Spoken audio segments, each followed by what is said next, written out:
Hello friends, welcome back to the VicVerse. Today we've got something a little bit different, not a song. We've got Rhian from Wet Leg doing a line by line talking about her lyrics. So let's see what she's got to say.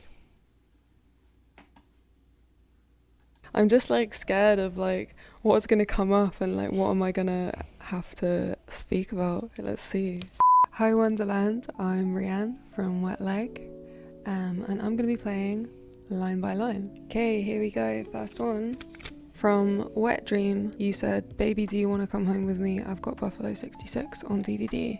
It's quite funny because sometimes people come to our gigs with the film Buffalo 66 because they think that I'm a fan, and actually no, Vincent Gallo is a fucking weirdo, and I wrote that lyric kind of as a diss to him and people that follow him or admire him.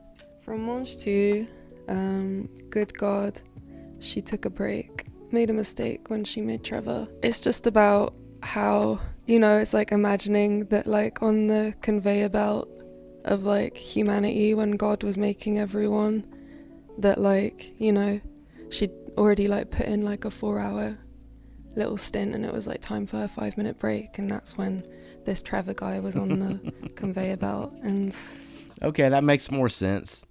From Munch 2, I've reacted to that one. Okay, good insight. Someone let me know in the comments that that's what that meant.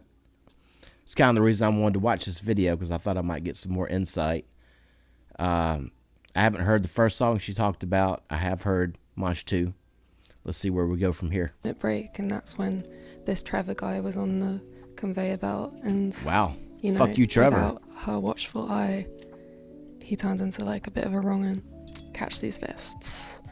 Because what I really want to know is, can you catch these fists? I feel that one's pretty self-explanatory, what that is about. So guys, that's going to be the next video that I do.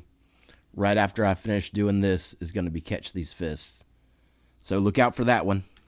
These fists. I feel that one's pretty self-explanatory, what that is about. Can you catch these fists? Can you? Is your muffin buttered? Would you like us to assign someone to butter your muffin? Okay, I'm curious on this one because I've heard Chaise Long, and I think I said that was just genius enough to be brilliant. So let's see where that came from. Can you? Is your muffin buttered? Would you like us to assign someone to butter your muffin? It's a quote from Mean Girls. No. I love Mean Girls. No. I've seen Mean Girls. I don't remember that. I'm not a super fan, but I've seen it. Now I'm going to have to go back and watch it and find out where that's from. I do not remember that. Is your muffin buttered? Would you like us to assign someone to butter your muffin? Excuse me. What? What? Can you catch these fists? Can you? Is your muffin buttered? Would you like us to assign someone to butter your muffin? It's a quote from Mean Girls. We love Mean Girls. So for ages, this was a slightly different line, but it just made me cringe so hard. It used to be so many so many people in the fucking world, how could I be your one in a million girl? And just something about the phrase one in a million girl just made me feel physically sick to the core.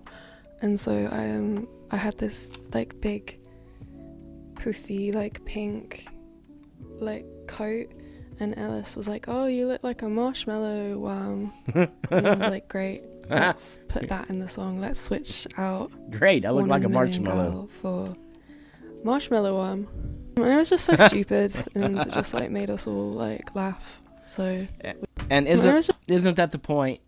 That's the point. That's why we do this. One in a million girl for marshmallow worm. And it was just so stupid, and it just made us all laugh. So we decided to keep it. From your mum. I know it's time to go. And when you're getting blazed spooning mayonnaise, yeah, I know it's time to go. The whole I know it's time to go bit is kind of alludes to being trapped somewhere. For me, that was on the Isle of Wight, where I'm from, and I used to have a housemate there who would just like, you know, get really drunk and he'd come back and he'd just be like eating mayonnaise out of the jar. So that's Ew. what that's about. Yeah. Pillow talk. Oh, that's not good. It's not good. And he'd just be like Don't do that. eating mayonnaise out of the jar. So that's what that's about. Pillow talk. Just take me shopping. Buy me a rabbit. Yeah, I feel like this one is pretty self-explanatory. Just take me shopping. Buy me a rabbit. And she'll be a happy girl. I get it. I don't think they're very good to use all the time. From CPR, is it love or suicide? I think I was like very reluctant to... I've heard CPR is a good one. We might be doing that one shortly. If you want to hear CPR, let me know down in the comments. Definitely Catch These Fists is coming next. Is it love or suicide? I think I was like very reluctant to fall in love, because when you do fall in love, you end up giving like everything to that person. Like if you're not like head over heels like obsessed with someone, then like I really don't think that there's like any point in falling in love. And so when I fall in love, for me personally, I end up kind of like, I think I was just like scared that I would lose a part of myself. That's what that song alludes to. Just about surrendering to love, I guess. I'm not scared of falling in love anymore. It can be really good. It can be really bad, but it's good. And we're all done. Thank you so much for watching. All right, so we learned a little bit. I can't wait to get into more wet leg.